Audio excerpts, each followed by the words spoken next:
ಕ್ಷೇತ್ರದಿಂದ ಲೋಕಸಭೆಗೆ 70ರ ದಶಕದಿಂದಲೂ ಕೂಡ ಸತತವಾಗಿ ಆಯ್ಕೆಯಾಗ್ತಾ ಬಂದು ಕೊನೆಗೆ ನಂಜನಗೂಡು ವಿಧಾನಸಭಾ ಕ್ಷೇತ್ರದಿಂದ ಆಯ್ಕೆಯಾಗಿ ರಾಜ್ಯದಲ್ಲಿ ಕಂದಾಯ ಖಾತೆ ಸಚಿವರು ಆಗಿ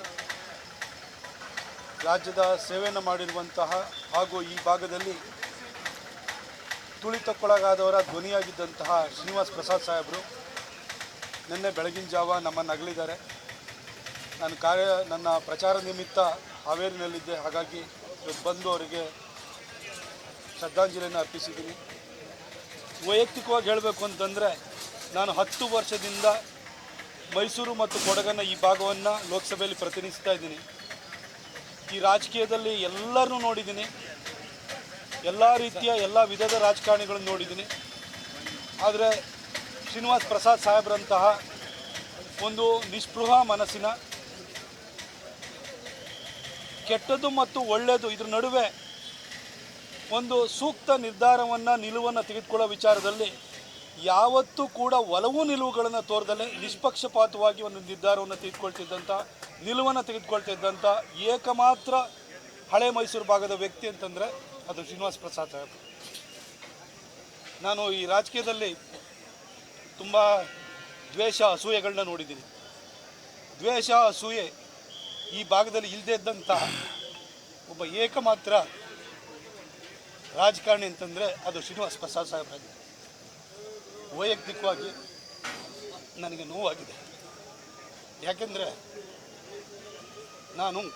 ಅವರು ಕಾಂಗ್ರೆಸ್ಸಲ್ಲಿದ್ದು ನಾನು BJPಯಲ್ಲಿದ್ದಾಗಲೂ ಕೂಡ ನಾನು ಯಾವತ್ತೇ ಅವ್ರನ್ನ ಹೋಗಿ ಭೇಟಿಯಾದಾಗ ಅವರು ಡಿಸ್ಟ್ರಿಕ್ಟ್ ಇನ್ಚಾರ್ಜ್ ಮಿನಿಸ್ಟರ್ ಇದ್ದರು.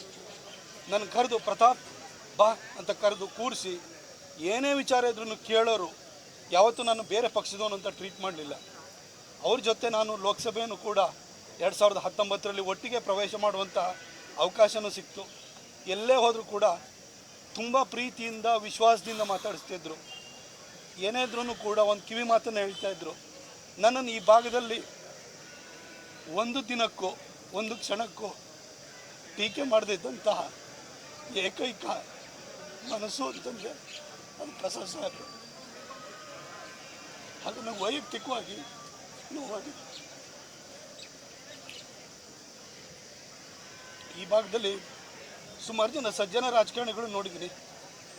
ಧ್ರುವನಾರಾಯಣ ಸಾಹೇಬರು ತೀರ್ಪಾಗಲೂ ಕೂಡ ಬೇಸರ ಆಗಿತ್ತು. ಇವತ್ತು ಪ್ರಸಾದ್ ಸಾಹೇಬ್ರನ್ನು ಕೂಡ ಆಗಲಿದ್ದಾರೆ. ಏನೋ ಈ ಮೈಸೂರು ಭಾಗದಲ್ಲಿ ಒಳ್ಳೆಯ ರಾಜಕಾರಣಿಗಳಿಗೆ ಕಾಲನೇ ಇಲ್ಲನೋ ಅಂತ ಅನಿಸ್ಬಿಡುತ್ತೆ. ಸಜ್ಜನ ರಾಜಕಾರಣಿನ ನಾವು ಕಳ್ಕೊಂಡಿದ್ದೀವಿ. ಇದು ವೈಯಕ್ತಿಕ ಇವತ್ತು ನನ್ನ ಮನಸ್ಸಿಗೆ ದುಃಖ ಆಗಿದ್ರೆ ಇದು ನನಗೆ ವೈಯಕ್ತಿಕವಾಗಿ ನನಗೊಂದಾಗಿರೋಂಥ ನಷ್ಟ ಅನ್ನೋ ರೀತಿಯಲ್ಲಿ ನನಗೆ ದುಃಖ ಆಗಿದೆ. ನನ್ನನ್ನು ಒಂದು ದಿನಕ್ಕೂ ಒಂದು ಕ್ಷಣಕ್ಕೂ ಎಂಥ ಸಂದರ್ಭದಲ್ಲೂ ಕೂಡ ನನಗೆ ಬುದ್ಧಿ ಹೇಳಿದರೆ ಹೊರತು, ಕಿವಿ ಮಾತನ್ನು 4 ಗೋಡೆ ಮಧ್ಯದಲ್ಲಿ ಹೇಳಿದರೆ ಹೊರತು ಒಂದು ದಿನವೂ ಕೂಡ ಸಾರ್ವಜನಿಕವಾಗಿ ನನಗೊಂದು ಸಣ್ಣ ಟೀಕೆನೂ ಕೂಡ ಮಾಡಿರಲಿಲ್ಲ. ಒಂದು ಮಕ್ಕಳನ್ನ ಕರೆದು, ಸ್ವಂತ ಮಕ್ಕಳನ್ನ ಕರೆದು ಯಾವ ರೀತಿ ಬುದ್ಧಿ ಹೇಳ್ಬೋದು, ಸರಿದಾರಿಯಲ್ಲಿ ನಡೆಸ್ಬೋದು, ಆ ರೀತಿ ನಡೆಸಿರುವಂತಹ ಒಂದು ಮಹಾನ್ ಚೇತನ ಅದು ಶ್ರೀನಿವಾಸ್ ಪ್ರಸಾದ್ ಸಾಹೇಬರು. ಅವರ ಆತ್ಮಕ್ಕೆ ದೇವರು ಶಾಂತಿಯನ್ನು ಕೊಡಲಿ, ಸದ್ಗತಿಯನ್ನು ಕೊಡಲಿ ಅಂತ ಹೇಳಿ ನಾನು ಕೇಳ್ಕೊಳ್ತೀನಿ. ಅವರ ಕುಟುಂಬದವರಿಗೆ, ಅವರ ಹೆಣ್ಮಕ್ಳಿರ್ಬೋದು, ಅವರ ಅಳಿಯಂದಿರಿರ್ಬೋದು, ಅವರ ಕುಟುಂಬಸ್ಥರಿರ್ಬೋದು, ಅವರ ಅಪಾರ ಸಂಖ್ಯೆಯ ಅವರ ಅಭಿಮಾನಿಗಳೇನಿದ್ದಾರೆ ಅವ್ರಿಗೂ ಕೂಡ ಈ ದುಃಖವನ್ನು ತಡ್ಕೊಳ್ಳುವಂತಹ ಶಕ್ತಿಯನ್ನು ಆ ತಾಯಿ ಚಾಮುಂಡೇಶ್ವರಿ, ಶ್ರೀಕಂಠೇಶ್ವರ ಎಲ್ಲ ದೇವರು ಅವರಿಗೆ ಕರುಣಿಸಲಿ ಅಂತ ಹೇಳ್ಬಿಟ್ಟು ನಾನು ಪ್ರಾರ್ಥಿಸ್ತೀನಿ. Thank you.